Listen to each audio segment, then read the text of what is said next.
if you ever get eggshell in whatever you're making, the easiest way to get it out is to use another piece of eggshell. Please tell me I am not the only one who has trouble lining their pans with parchment paper. It just doesn't seem to stick. Well, luckily I learned a trick. Take your parchment paper, scrumple it up, let all the anger out, and then open it back up and then put it in the pan. It's going to keep its shape. Subscribe for more baking hacks.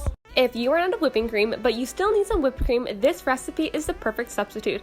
First thing, we're going to take half a can of evaporated milk, pour it into a large bowl, and freeze for 1 hour until there's a thin layer of ice on top.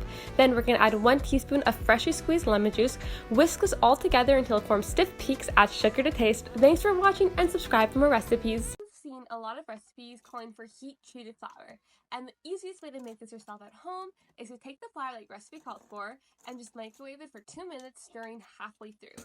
This is going to heat the flour enough that it's going to kill any harmful bacteria. Thanks for watching. If you have a hard time getting your parchment paper to stick in pans, here's a little tip. Take the paper, scrunch it up, and then unfold it, and now put it into the pan. It's going to stick a lot better. Oh no, you ran out of buttermilk, but you still want to make those delicious fluffy pancakes?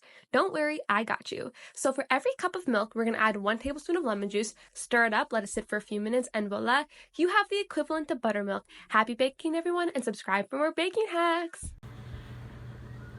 This is the proper way to knead a dough. So the first thing you want to do is fold it in and push.